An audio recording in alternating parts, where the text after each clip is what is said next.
حضرت ابراہیم علیہ السلام کے ہاں اولاد نہیں تھی، خدا خدا کر کے ایک بیٹا ملا، نام اسماعیل رکھا۔ حضرت ہاجرہ کی گود میں بچہ کھیلتا ہے، حضرت ابراہیم اس کو گود میں لے کے پیار کرتے ہیں۔ رب کا حکم نامہ آتا ہے، اس بچے کو لو اور اس کی ماں کو لو اور ایسی وادی میں چھوڑاؤ جو بے آب و گیا ہو، جہاں کوئی سبزہ نہ ہو، جہاں کوئی کھیتی نہ ہو، جہاں کوئی آبادی نہ ہو۔ اللہ اکبر! نومولود بچے اور اس کی ماں کو ایسی وادی میں چھوڑ آنا جہاں کوئی انسانی آبادی تو درکنار، کوئی پرندے بھی نہ رہتے ہوں، یہ کوئی تھوڑا امتحان ہے؟ ذرا تصور تو کیجئے، کلیجے کانپ جاتے ہیں۔ لیکن حضرت ابراہیم اس امتحان کے لیے بھی تیار ہوئے۔ تھوڑا سا سامان لیا، اپنی بیوی کو اور اپنے نومولود بچے کو لے کر کے 3 نفوس پر مشتمل قافلے نے جا کے وہاں پڑاؤ کیا۔ کچھ وقت گزارا، پھر اللہ کی بارگاہ میں سحر کے وقت اٹھ کے دعا مانگی، ربنا انی اسکنت من ذریتی بواد غیر ذی زرع عند بیتک المحرم۔ اللہ، میں اپنی ذریت کو، اپنی نسل کو، اپنی اولاد کو ایسی وادی میں تیرے آسرے پہ چھوڑ کے جا رہا ہوں جس وادی میں کوئی کھیتی نہیں، کوئی سبزہ نہیں۔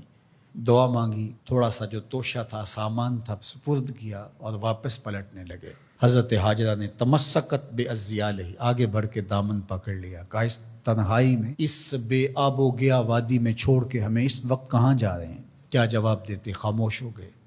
تھوڑی دیر گزری، پھر قدم اٹھایا تو پھر بیوی نے دامن پکڑ لیا اور حضرت ہاجرہ بولی، اس وادی بے آب و گیا میں ہمیں چھوڑ کے کہاں جا رہے ہیں؟ حضرت ابراہیم کوئی جواب نہیں دیتے۔ ذرا تصور کیجئے، آپ بھی صاحب اولاد ہیں۔ تو تیسری مرتبہ پھر جب قدم اٹھنے لگے تو تمسکت بعضیالہ، حضرت ہاجرہ نے دامن پکڑا اور پھر یہی سوال دہرایا، اس وادی غیر ذی زرع میں اپنے نومولود بیٹے کو اور اپنی بیوی کو چھوڑ کے کہاں جا رہے ہیں؟ حضرت ابراہیم پھر بھی جواب نہیں دیتے۔ تھوڑی دیر کے بعد حضرت ہاجرہ خود ہی بولتی ہیں، کیا یہ اللہ کا حکم تو نہیں؟ قال نعم، کہا ہاں اسی کا حکم ہے۔ فوراً دامن چھوڑ دیا، کہا خیر سے جائیے، ہمارا رب ہمیں ضائع نہیں ہونے دے گا، اگر اس کا حکم ہے تو ہم اس حکم پر سر تسلیم خم کر دیں۔ اگر یہ امتحان حضرت ابراہیم علیہ السلام کا تھا تو میری مائیں اور بہنیں بھی سن رہی ہیں اور آپ بھی ان جذبات سے آگاہ ہیں۔ ایک ماں کے لیے یہ کتنا بڑا حوصلہ تھا۔ اگر سلام ابراہیم کو تو سلام ہے سیدہ ہاجرہ سلام اللہ علیہا کو۔ کہا خیر سے جائیے، ہمارا رب ہمیں ضائع نہیں ہونے دے گا۔ پھر جہاں دن بھی نہیں کٹتے تھے اس خاتون نے وہاں راتیں بھی کاٹی۔ توشہ ختم ہو گیا، پانی بھی ختم ہو گیا۔ پھر 2 دن کے بعد ماں کی چھاتیوں سے دودھ بھی خشک ہو گیا۔ خود تو بھوک کاٹ رہی ہے لیکن بیٹے کی پیاس اور بھوک دیکھی نہیں جاتی۔ ایک چھوٹے سے پتھر کی اوٹ میں اسماعیل کو لٹایا اور خود پانی کی تلاش میں نکلی۔ ماں کی تڑپتی ہوئی ممتا کی کہانی دیکھو۔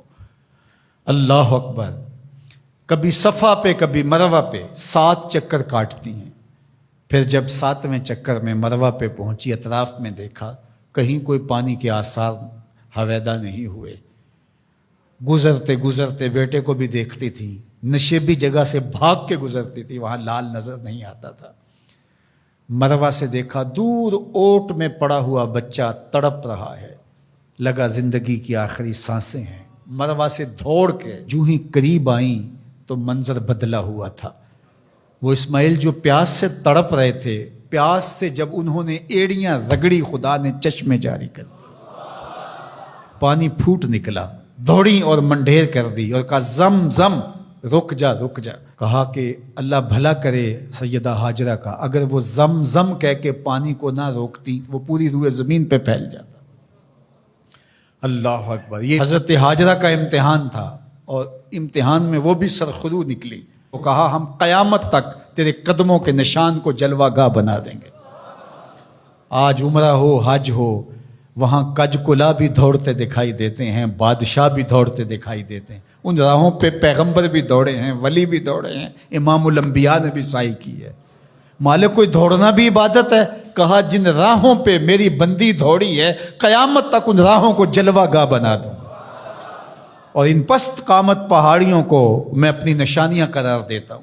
ان الصفا والمروۃ من شعائر اللہ، یہ اللہ کی نشانیاں قرار پائیں، عزتوں کے نشان بن گئے۔ اللہ اکبر۔ یہاں ایک ماں اپنے بیٹے کے لیے بے تابانہ دوڑی تھی۔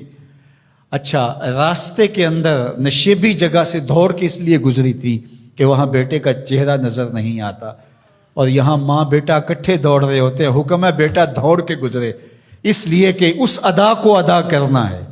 وہ تو پانی کے لیے بار بار ادھر ادھر جا رہی تھی، حاجی کی بغل میں پانی کی بوتل ہوتی ہے، پھر بھی دوڑ رہے، پانی کے لیے نہیں دوڑ رہا، حاجرہ کی سنت کو ادا کر رہا۔